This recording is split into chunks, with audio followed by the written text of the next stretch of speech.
I don't have that much time.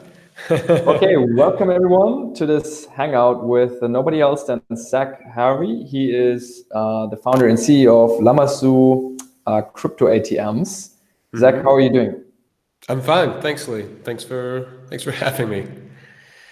My first question would be, what was your first touch, like let's say, or a connection with freedom? Did you feel like as a child you always you wanted to try out different things? You had this entrepreneurial gene, and you never really liked authority, or when was kind of the first instance when it was clear that Zach's going to be a crypto entrepreneur at some point, maybe? Crypto entrepreneur came a lot later.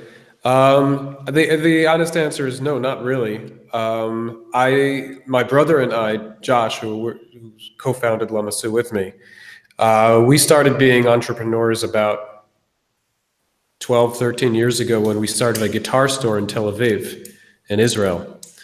And Bitcoin didn't exist at that point. It was about 2005, 2006. And though we were somewhat free market, we didn't really become libertarian until we realized how bad the bureaucracy was in Israel and the import regulations and rules. And I think we were so shocked by the experience of opening a business that it made us libertarian. So it wasn't the other way around. It wasn't like we're libertarian, we have to start businesses and do everything on our own and prove that government's a failure. It was more of a, hey, we have this idea, a cute idea we want to do of open up a little boutique guitar store in a cool city like Tel Aviv, and then just start realizing how harmful governments can be to entrepreneurism. And that's when we started looking into more of the libertarian ideas. It was also right about the same time where Ron Paul came onto the scene as a presidential candidate, and everybody was talking about him, and it was kind of like the beginning of libertarianism becoming more popular as a thing. And so that was the first step into it. And then Bitcoin came along just a bit later, and I think we heard about it in around 2011. And so we experimented with it a bit in our guitar store just for the fun of it, of seeing, hey, if we accepted Bitcoin, would anybody actually come in and buy, any of our effect pedals or a pack of strings or cables? And that would be awesome. Of course, nobody did at the time because nobody knew what Bitcoin was. Maybe had a few people that just bought a bit of Bitcoin from us, just because we were talking about it a lot. But that was it. So that was our foray into I guess crypto anarchy, though we didn't really know it at the time. And then, being frustrated with the bureaucracy in Israel, we decided to move to New Hampshire in the U.S. And at the time, well, there still is, but there's a project called the Free State Project. And we were really excited about that. And it's the idea, basically, you just have a lot of libertarians moving to the most libertarian state in the U.S. and trying to make it even more libertarian. And it's been a pretty good success. I think about 2,000 people actually uprooted from their states and their homes and moved to New Hampshire just to be around more libertarians. So that's a pretty huge success when you think of it. And we did that for a while as well. And that's when we started Lamasu. And I think it was 2013 when we first came up with the prototype. And it was just I personally, the guitar business was cool, but it was losing a little bit of its edginess. And I started becoming really jealous of all these guys that had Bitcoin companies and crypto companies.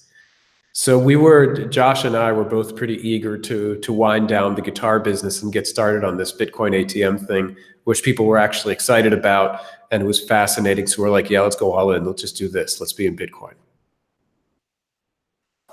That's a great story. And what I like is also that it seems like you became libertarian, and then you always have been proactive. Mm-hmm. What would you say if more people would understand how an entrepreneur thinks and the challenges an entrepreneur has? Would that make a better world because people suddenly realize the negative effects? of say government regulation? Yeah, well, I think so for sure. I think a lot of entrepreneurs, in a sense, become more libertarian, whether they realize it or not. Some might still want the richer to be taxed because they think they have something to benefit from it. But I think mostly when you talk to entrepreneurs, they realize how messed up things are, at least. Even if they are more on the socialist side of things, they'll still understand, how messed up things are and how regulation is harming them. They may not always make that connection that it's harming other businesses as well, but that's another story. And so, yeah, I mean, I personally, I think that a lot of these constructs of corporations and limited liability companies are synthetic. I think they're not real free market constructs, and they don't help, and they distort the market in ways that we don't always understand. And I think what it leads to is you have regulatory capture, and that regulatory capture leads to a lot of people having jobs that don't really make a lot of sense. You just have people doing things that don't really produce anything, don't really contribute to humanity or a better world. And people get used to that, and then they become dependent on it. And it's just another form of the welfare state, where you have these big corporations paying wages protected by labor laws, and people just get set into this mindset of kind of milking from these corporations, and enslaved or feeling enslaved to these corporations. And I don't think it's healthy for anyone or anything. So I think that the natural state of thing is that everybody's an entrepreneur, right? And you can decide that you're providing a service to someone else, and you could even provide a service to someone else for a long time, but you are an entrepreneur. It's your time and it's your productivity and your skills, and you get to decide what to do with them and how to do them and what's the best way of doing them without anybody else telling you what you're allowed to do and how you're allowed to do it. So I think the natural state of things is that everybody's an entrepreneur, and you just have these distortions right now that create classes of entrepreneurs and employees, as if they're really that different.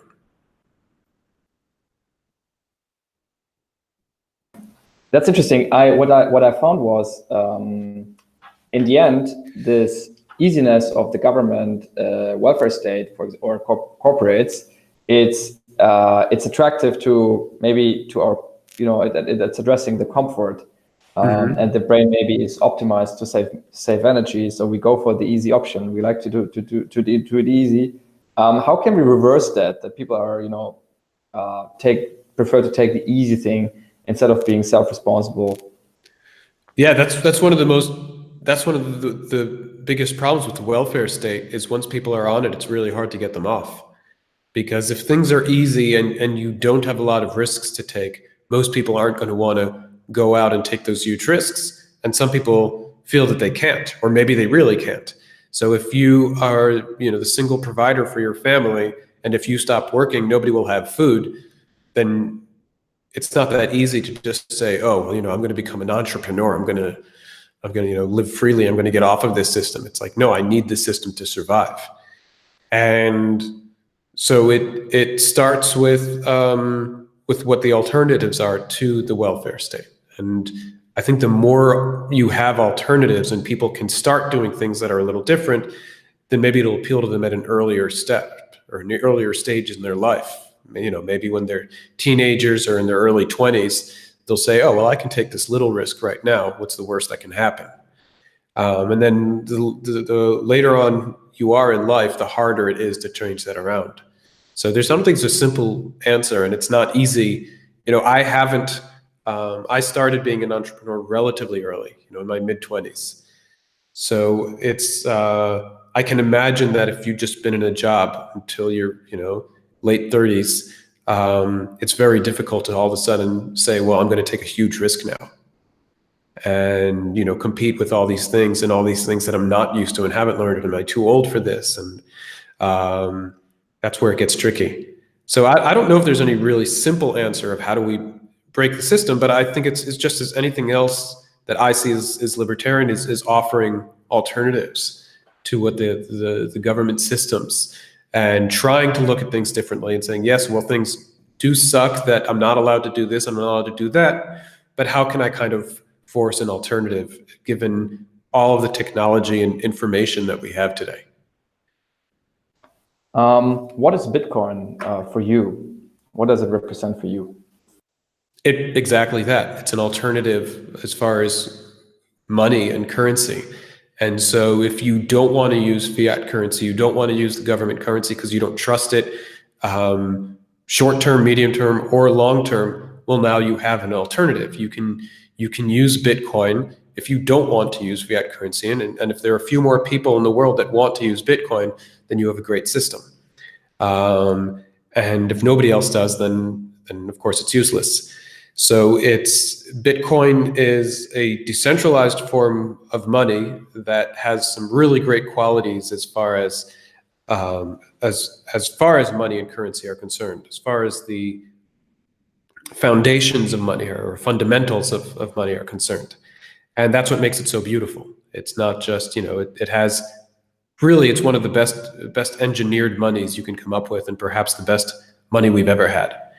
And and it's permissionless, which is exactly the point of being an alternative. You don't have to ask anybody about using it. You can just go ahead and use it instead of complaining about fiat currency. Instead of complaining that governments aren't doing it right, you can just say, well, okay, you keep on doing your fiat however you like and wish to do it. Good luck with that. I have an alternative.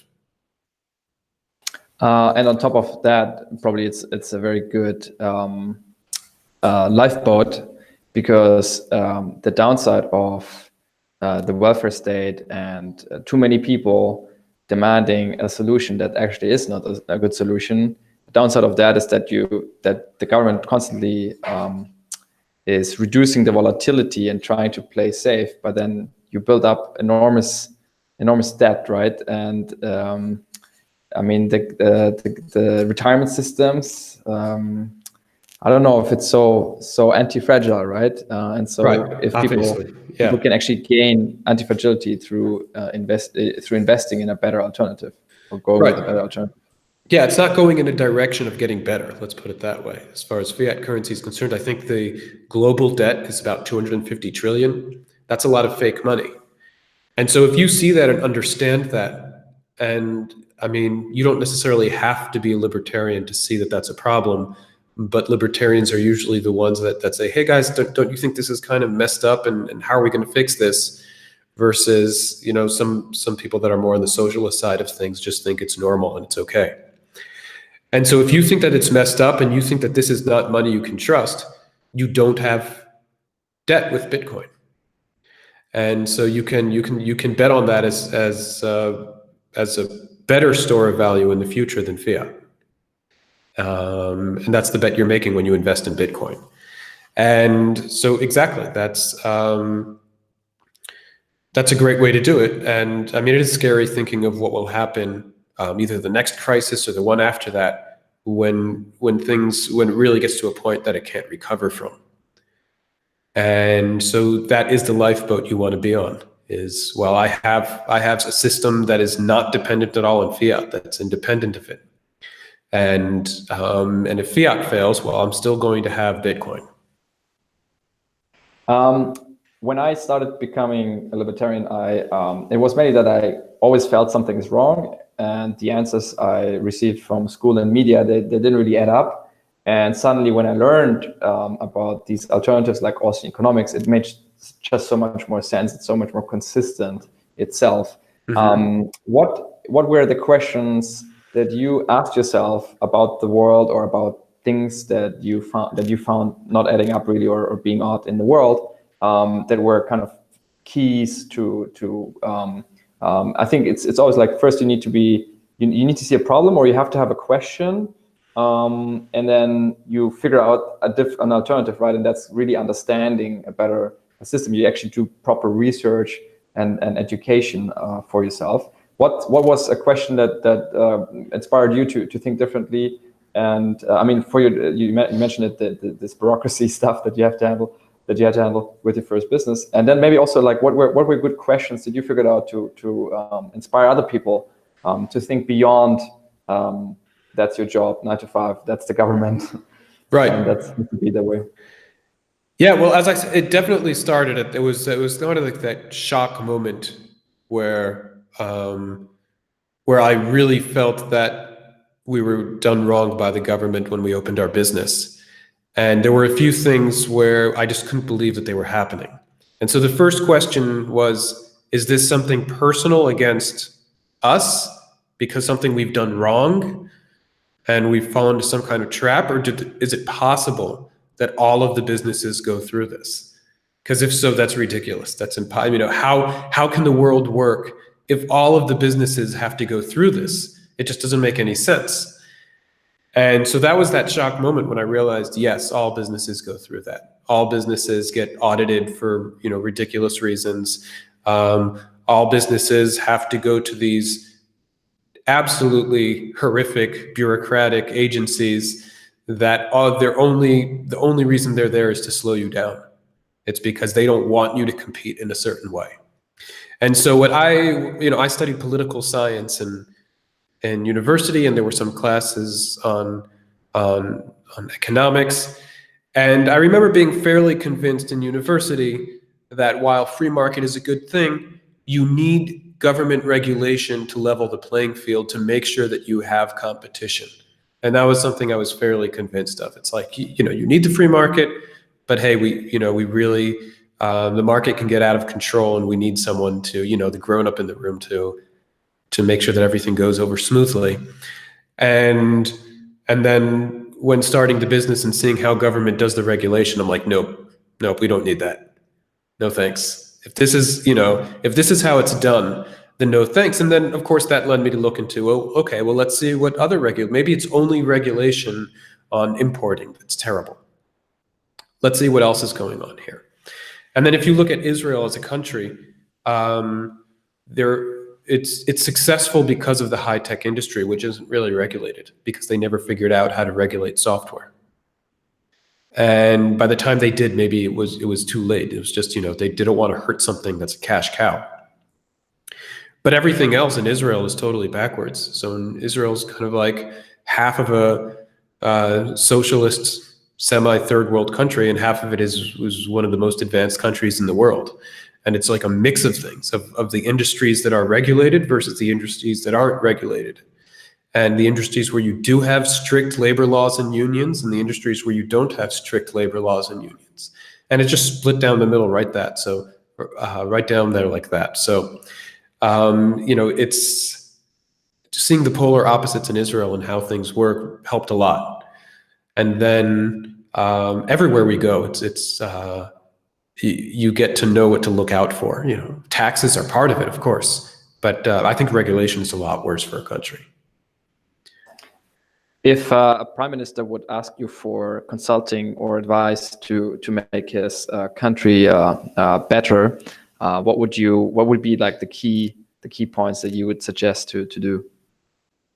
The first thing I would do is to split up the country into smaller units. So I'm currently living in Switzerland, and I think Switzerland probably has the most stable political system in the world. And the canton system works amazingly well. And so that's probably the first thing I'd do in any country. It's like, well, how many people do you have in your country? Okay, let's split it up into cantons of, several 500,000 people each, no more than that. And I think the first thing that does is it takes away a lot of the political power, and it puts you in a situation where it can be more democratic, and these cantons can start competing with each other. That's the first thing I do. Bringing taxes down is great, but I think if you have competition, that'll happen automatically, just like you do have in Switzerland with the cantons. If you're a big enough business, you can go to the cantons and you can negotiate your own tax rate with them, and they'll want to try to do anything to get you to come there. And you don't have to be I'm not talking about conglomerates here or huge corporations. If you're doing well, you can do that in Switzerland, and that makes a ton of sense. And so that's probably the first thing I do. But of course, as much free market as possible.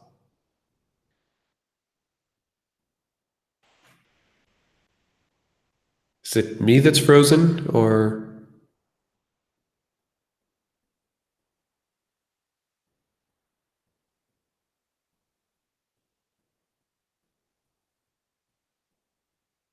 Hello?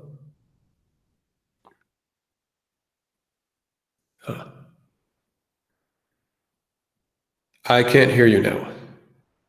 Sorry, I was yeah. Sorry, the connection Oh, broke down. I think the last thing you said was basically the second step after the splitting up the country. oh, yeah. Basically, By the way, just one little question, because if you tell a prime minister you would give up political power, he probably wouldn't like that. So how would you sell him that instead of that power is a completely outdated, obsolete concept, and what he really wants is a good legacy and immortality, and he gets it by doing something outstanding to the world, and that's definitely not by increasing tax, but by increasing the innovation in his country. well, yeah. I mean, I don't think any prime minister would actually listen to me,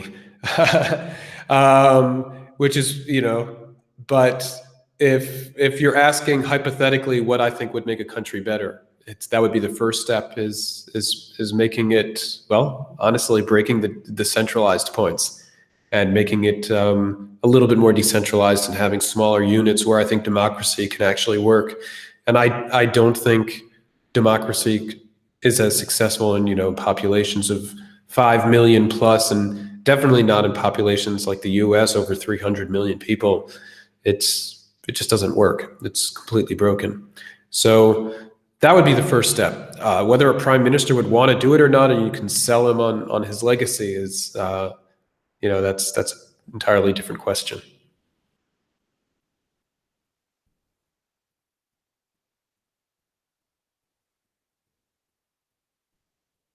Okay, I think it's back now. I'm very Yeah. sorry for the connection. Yeah. Is it my side or your side? It could be mine because I'm in a co-working space. Okay. But like, just try again, maybe. Okay.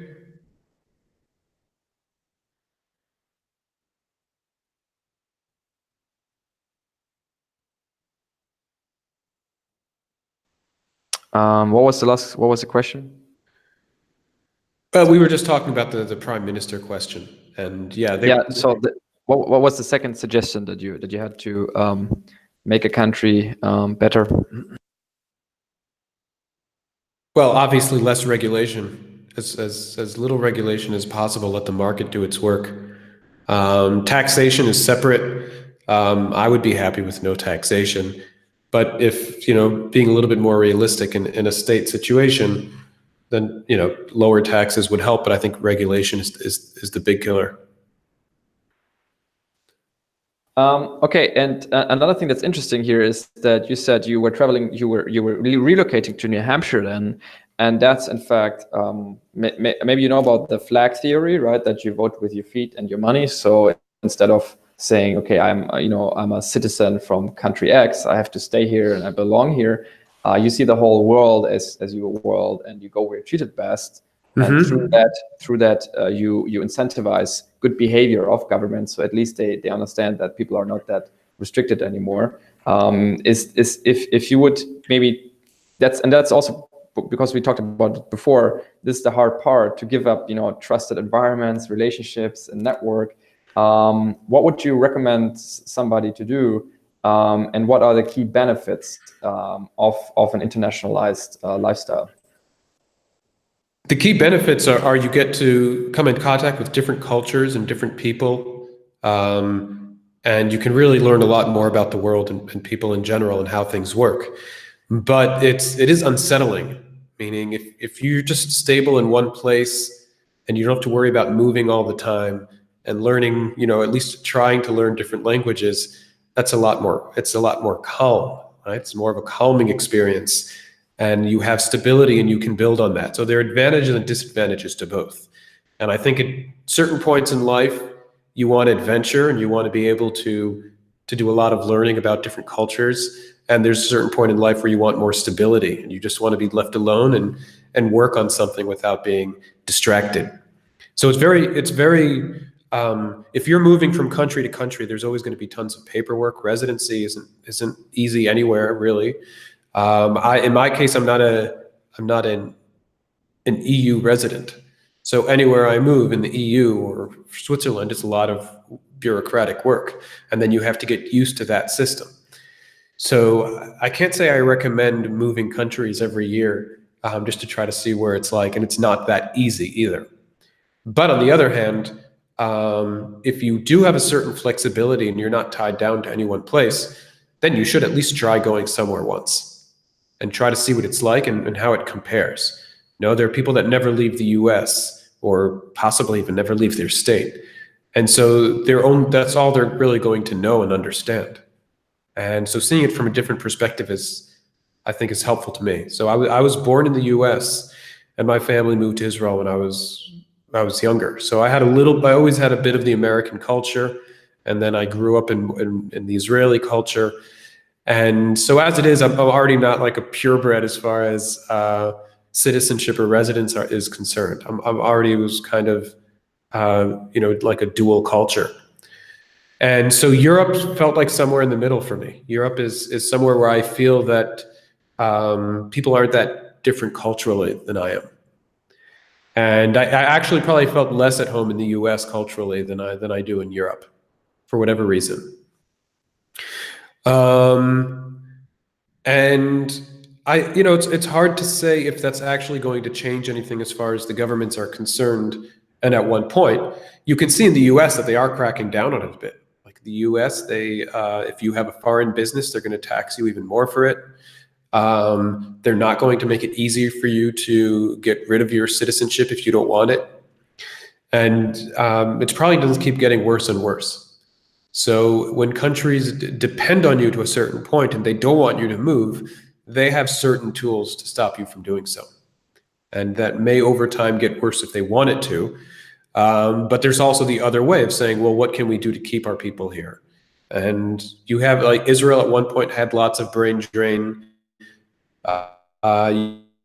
You have brain drain in Bulgaria, where I stayed for several years, and in Portugal as well. So people do move, and that doesn't necessarily make countries better.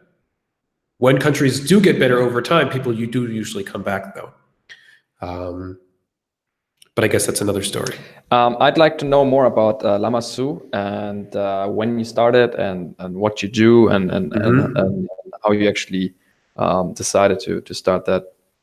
Right. So it started as kind of a science project thing. We were promoting Bitcoin at the Student for Liberty conferences in the US, at the regional conferences in Boston, in New York, and Philadelphia. And we just go along and have like a little booth and give out these Bitcoin postcards telling people how awesome Bitcoin is, just because we saw the strong connection between Bitcoin and libertarianism. And that's the reason we were excited about Bitcoin. And we just wanted to tell all these students about it. Like, you should be interested in this. This is really cool. Stop talking about all these think tanks and trying to get a job with these think tanks. Get into Bitcoin. And then there was an International Students for Liberty conference coming up, which was, or a national, I don't remember. I guess it was international back then, which was basically the big Students for Liberty conference in the world, and that was in Washington, D.C. So we wanted to do something a little bit more special. And so there was this project we were working on that was a Bitcoin ATM. It was a very simple version of it. You put in $20 notes and it sends Bitcoin to you. And the idea was, well, giving out postcards is cute, but what if people actually got to use Bitcoin and try it out? And from the first second we turned it on, it was a huge success. People were going crazy about it. We even started getting emails from investors and that sort of thing with this little, basically, toy. So that was our cue to, hey, let's do this for real. And so we did. We found a product designer or industrial designer in Portugal, and they worked on the first version of it. And then we introduced that in what was perhaps the coolest Bitcoin conference ever, which was the Bitcoin conference in San Jose in 2013, where, everybody early on was at that conference. It was a really cool one. And we had our machine there, and it was a huge success. I think from the second we got there, even before the conference officially started, there was a huge queue of people waiting to use the machine. And that didn't end until, well after closing time, when we forced the machine into a box. And so we realized that this is very useful for people. There were a lot of people over time that had their first wow Bitcoin moment using our machine because they had just heard about it and read about it until that point. But then actually putting their cash, their fiat into the machine and getting crypto 2 seconds later, getting Bitcoin, for them, that was like, wow, this is real. This isn't a joke anymore. This isn't just something intellectual that's fun to think about. The technology actually works and I can use it now. And so that was exciting. And that's how we started Lomasu. And then we just started developing that more and more and more, opened up for pre-orders, didn't end up taking any investment. In fact, we never did. And that's just how it started. We've been doing that ever since. Yeah, because it's interesting because like for an investor, it would look like a very risky thing. It's a super niche, like nobody knows. Yeah. There's no regulation. It's super risky.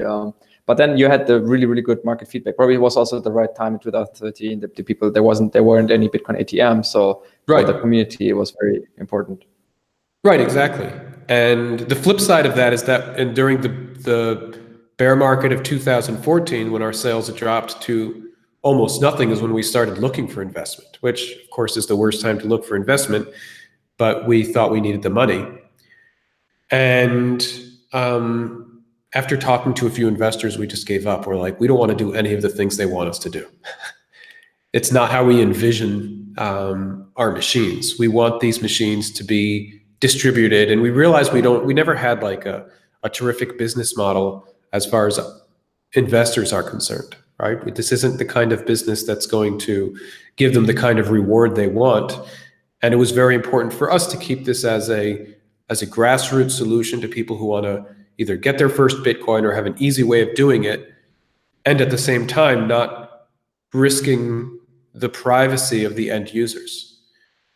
And so we never, or our operators, we never wanted to have a central database of all the transactions that happen on our network of machines.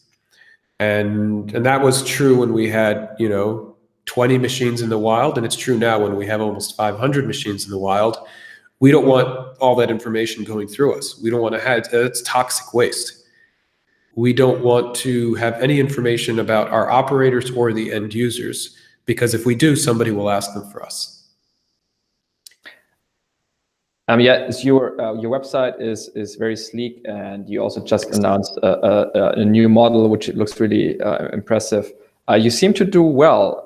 I'd like to ask what were like the most difficult challenges and how you overcome. How did you overcome these challenges? Yeah, so I would say one of the challenges is, and this may be true about most of the Bitcoin ecosystem or crypto ecosystem, is that as hard as you try, you can't fight the sentiment of the market. So when there's a bear market, your sales are going to go down, and when there's a bull market, your sales are going to go up. And you just have to kind of try to do your best compared to your competitors. And you have to do your best to prepare yourself for the bear market and prepare yourself for the bull market. And that can be pretty frustrating because you want to have more control over things, and you're just kind of, thrown around like a polar bear would just grab you and like toss you around as they wanted to. That's kind of what the market does to you.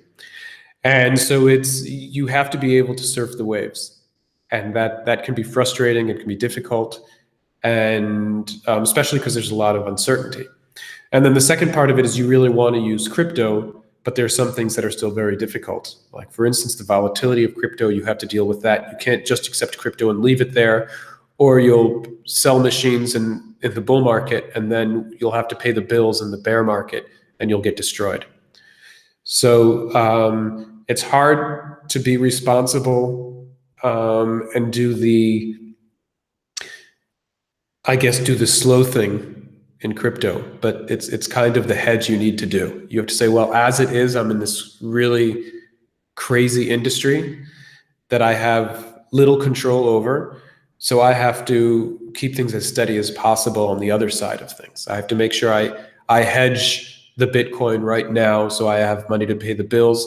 I have to make sure that I don't spend all the money I get in the bull market, so I have it for the bear market. And that's some of the stuff that's very challenging. And at the same time is staying special in an ecosystem that gets bored of things very quickly. Like there have been like most of the businesses, that were around in 2013 when we started aren't around anymore. And things change in all kinds of ways.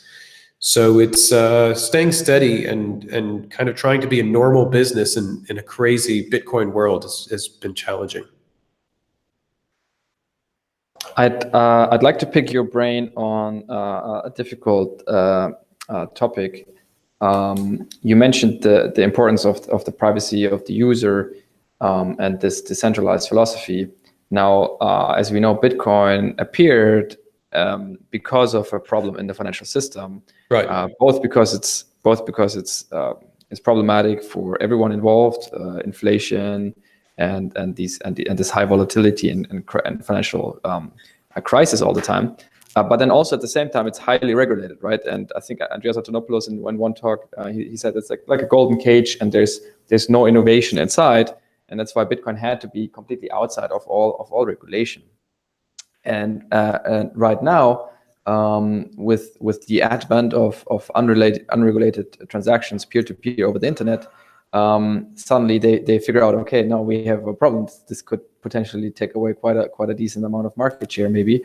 Now we try to regulate that. So, what is your perspective in the future when AML and KYC regulations will also be required for Bitcoin wallets, Bitcoin ATMs, exchanges, and so forth? Because those are the feasible, the tangible access points in the ecosystem where there's a physical machine or physical company, right? Where probably the regulators will come in and say, yeah, that is a financial transaction. You have to follow the traditional rule set. But then on the other hand, as you said, Bitcoin itself, it will never be possible to fully regulate it. What do you expect in the next 5 years to happen in regard to the debt that you mentioned and the general fragility of the system, I'd argue, and perhaps maybe the war on cash also that's going on, and I think many people in the established world, they kind of, this narrative seems to repeat that, yeah, we have terrorism, and that's why we need more control and more security, and it's just for your good, basically. Yeah, it's something I've been thinking about a lot lately, and because it's getting more and more interesting. And it's kind of the paradox of being really excited when institutional money comes into Bitcoin, and at the same time realizing that Bitcoin's only really useful when it's absolutely not a part of any of that, and that it can't be. And so Bitcoin can and cannot be regulated at the same time, and it's a question of how you use it, and the future will determine that. And it's actually something I just read by, if you know Eric Vaskill of Le Bitcoin, and he's basically saying that Bitcoin is a black market money, and that's it. And if you can't use it as such, then it's worthless as a white market solution. And you kind of see that with what's happening with say Coinbase, for example, where Coinbase have a huge percentage of all as if Bitcoin transactions are happening on Coinbase. That's just a bank. That's no different than, it's not real Bitcoin, right? But that's where a lot of the value is. And so a lot of these institutional investors that are coming in, they're regulated. And so if you have Bitcoin 5 years from now, and all of these, everywhere you want to sell Bitcoin is regulated and requires AML KYC, and perhaps you even go to the store near you and maybe they even accept Bitcoin, maybe even on Lightning Network, but they also want your AML KYC.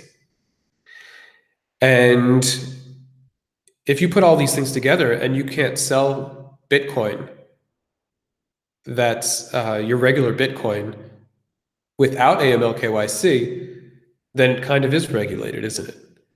And if you get to a point where there are different prices for white Bitcoin and black Bitcoin, well, then the fungibility is broken, and there's no reason that doesn't happen. I think the fungibility of Bitcoin will be broken, And if that is the case, then Bitcoin isn't completely unregulatable. It is regulated. And so that's one of the things that is kind of does concern me, and that I've been thinking about it a bunch lately, where the fungibility issue is a huge deal, and the price of Bitcoin as we see it now, I don't think has that part of it calculated into it, because a lot of these people don't really care about the privacy of Bitcoin and that side of things. And on the other hand, if it's just going to turn into another part of the government, then it doesn't really have a lot of value, because Bitcoin's value is as being an alternative. And if it can't be that alternative, then it doesn't have the value that Bitcoin should have. It's just another basically centralized service, because you need to have these centralized points where you exit from Bitcoin. Yeah. And so that's the effect that regulation could potentially have, and it's a little dystopian, but you do kind of see that lurking. And for the first time, you start, it's not something I thought about too much up until probably several weeks ago, but you do see it coming on hard. The AML KYC is coming on harder and harder. And I can tell you specifically for experience on our machines, that while I think the AML KYC experience is better on Bitcoin ATMs, for one, because the amounts are lower, and because they're not as large institutions, I am seeing a direction of over-compliance, which I don't like seeing, which is operators competing to be safe. So they'll give regulators more than they asked for just to stay out of trouble. But that's at the expense of the end users, right? Because the end users get information collected when they're not even required to by law. So it's kind of a tricky situation, and I think that's what exchanges are doing as well. And some exchanges are more difficult than others, right? Opening an account with Bitstamp these days is harder than opening an account with, say, Kraken. It may only be a matter of time, but you do have some of the actors in the crypto world are vying for over-compliance to make the regulators happy, so they don't have to worry about that. But that comes at the expense of the end users. And if that keeps on happening, then Bitcoin, for all intents and purposes, is going to be regulated. Yeah, now we painted a very negative, pessimistic picture. It's saddening, right? Because like the entrepreneurs, they're just anxious that they do something wrong, and so it's this cycle, and this regulation is not helping anyone. I mean, as if you would fight terrorism by tracking every single Bitcoin. Right. Well, and this also, we have this. So one of the things that really got me thinking about this is we have this meetup in Switzerland that we started here in Lucerne called Lucerne Cypherpunks. And what we like doing is not talking about, blockchain real estate, or not talking about ICOs or blockchain for change or all of these things. We like to talk about the original ideas that the people that came, that when they started fooling around with cryptography and started thinking about privacy, and when the internet was new, and all of these problems that could happen, and imagining the dystopian future. And unfortunately, they didn't really, they weren't able to stop it. They came up with some terrific tools, and because of that, we have Bitcoin and Tor and BitTorrent and Signal and lots of other, and PGP. But it was always kind of on the fringe, and not that many people were using them, but still some terrific ideas and some great thinking, and the beginning of crypto anarchy. And so we had in our meetup, we had a guest speaker, James Cheng, just a week ago, and he was talking about chain analysis, and if there's anything you can do about chain analysis in Bitcoin. And the answer is, well, you have things like CoinJoin, you have things like Wasabi, but no, not really. Eventually, they're all going to cooperate. All the exchanges are going to have chain analysis. The place next door you go to buy your coffee is going to automatically have chain analysis going on. And you'd have to be so amazing to be able to try to separate And then even if you do, and you have your white coins and your black coins, what are you going to do with your black coins? They're going to be worth a lot less. And even then, you don't know exactly how private they are. You have to do a lot of work. And so, well, first of all, you start understanding how important privacy is, and maybe there's some hope in the privacy coins, or eventually making Bitcoin more private. But as it is, I think privacy is way underrated for the importance of fungibility and the use cases of Bitcoin as well. Or I say Bitcoin as kind of like a general word, but all of the high quality cryptocurrencies. And so, I think there are bright spots, but I think the point of thinking of these things and being a little negative is to try to figure out solutions. And if you just think everything's going to be cool, then you're not going to come up with solutions. And if you think, wait a second, guys, there's a problem here. This we didn't expect. We thought maybe the government would just say Bitcoin's illegal. But no, they're saying it's legal. We're just going to regulate it. And we're getting all excited about these institutional investors coming on board. But that might be breaking Bitcoin because of the privacy and fungibility. You'll still be able to use, nobody will, if you have Bitcoin and somebody else has Bitcoin, you'll be able to use it. But A, you may be tracked, and B, you may be getting a lot less for it. Still what would be left would be that it's non-confiscatable, and I think that's a big gain over the fiat money, which is also tracked right now, like since the past 5-10 years, right? So the blockchain always has been, the idea to make all transactions transparent and public, and if the government wants to know all my transactions, I'm actually cool with that. Because the upside that if we use the same money, which is Bitcoin, that I can see your transaction is quite good. Right.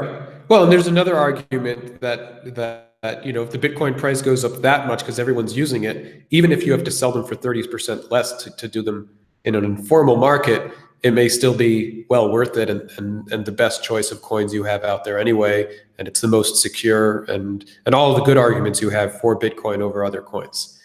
So it's not like a Bitcoin is dead, Bitcoin is doomed. This is more of a, hey guys, we have to stop and think about how if we have to kind of expect that 5 years down the road, every single out point of Bitcoin will be AML KYC,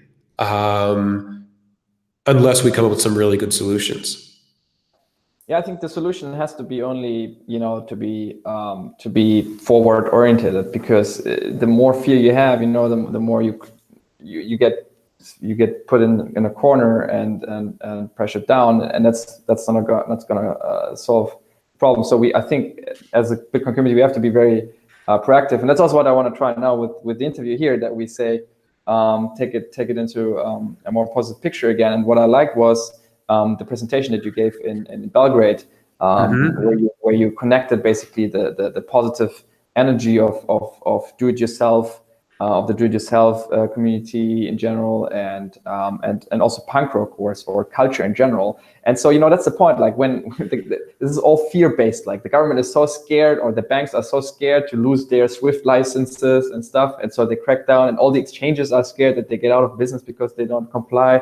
And then everyone is just scared. Like for what? Like life is beautiful. We have a lot of opportunities together. But we have to spin it again out from this darkness into something positive that actually, in order to become together stable. That's what we want, right? The reason why we do AML and KYC is to fight criminals in the end, right? How do we fight criminals? Not by tracing everyone, but simple law and order and police, and that's it. And that doesn't cost much. That's pretty simple to do in a small community. So maybe we could focus on that because we already have quite a nice, awesome interview together. And I don't know if it's enough time now to explain the whole idea that you presented in Belgrade, but maybe as a sneak preview for hopefully a next hangout together. What was the idea that you presented, that you made up in Belgrade? Yeah, so it came from the same frustration that I have a lot of the time, is that people don't see Bitcoin the way I did when I first got into it. And and they don't see the things that are so important about it, like, freedom of speech, freedom of markets, and how revolutionary it is and how rebellious it is. And people kind of see it, when people just talk about the price all the time, it's depressing. And when people just talk about blockchain this, blockchain that, without understanding why you need something to be decentralized or distributed, why you need something to be permissionless, it's frustrating. So I wanted to go back to the roots, but then I also went back to the roots of my philosophy and why it matters to me. And even before I got into libertarianism, I was into punk rock, and I was into and I had a band, but I got exposed from maybe some of the more mainstream stuff to more of the fringe and the guys that actually started the punk rock movements over time. And then, of course, you just keep rolling back, and it brings you back and back further and further. And they didn't invent that attitude, but it is a certain attitude, which is, if you want to do something, just go ahead and do it. Don't complain. You can make a difference. You don't have to wait for permission. DIY, which is do it yourself. Just go ahead and do it. And that ideology was I connected to very strongly in my early 20s, and it was part of the way I think it's part of the philosophy that went into our guitar store as well. We didn't want to be like the other guitar stores. We wanted to have brands that were non-mainstream, a lot of stuff that was, handmade pedals from local builders. We wanted to be a place for musicians to come around and find what's best for them, and not just hard sell them all the time. We didn't want to give discounts to famous musicians, but then make sure that, a 14-year-old buying their first guitar gets ripped off like most guitar stores do. We wanted everybody to be equal on an equal playing field, and wanted to treat everyone with respect. And a lot of that does come from the punk ideology. And so when I started becoming more libertarian, it just made a lot of sense to me, because those are a lot of the same things as libertarianism. Ironically, a lot of or most of the early hardcore punk bands were all socialists, but they were anti-war, and they were, as far as like a lot of the social aspects, were libertarian, just not for the economic ones, but you can't be right about everything. And so I was always curious to know, like, okay, these cypherpunks, how punk were they? And people, all around Twitter and all around Bitcoin are talking about us. Oh, we're cypherpunks. Cypherpunks do this. Cypherpunks do that. But then I see things that aren't punk. So I wanted to see, like, okay, well, what's the connection between punk and cypherpunk? And it turns out there is a connection. And so that was what the talk was about. The talk was about showing that there is a connection in attitude and in actual influences as well. And that attitude, to me, is one that's very important, because it's of integrity. It's a really strong aspect of both punk and cypherpunk, is integrity, of doing something for the real cause, doing it for the cause, and not letting outside influences affect that.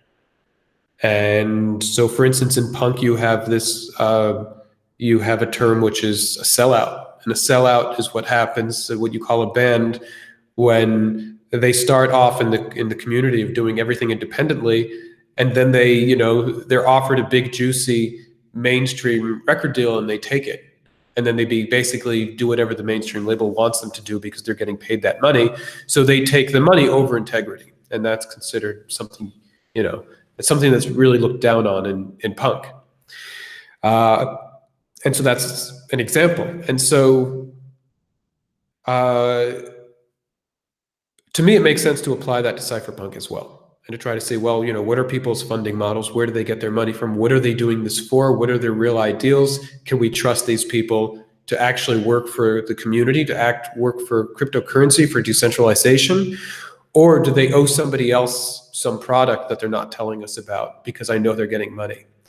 And so for me, if you're going to be cypherpunk, you don't only have to write code, but you also have to make sure that you have that integrity. And most of the projects right now in crypto and blockchain don't have that level of integrity.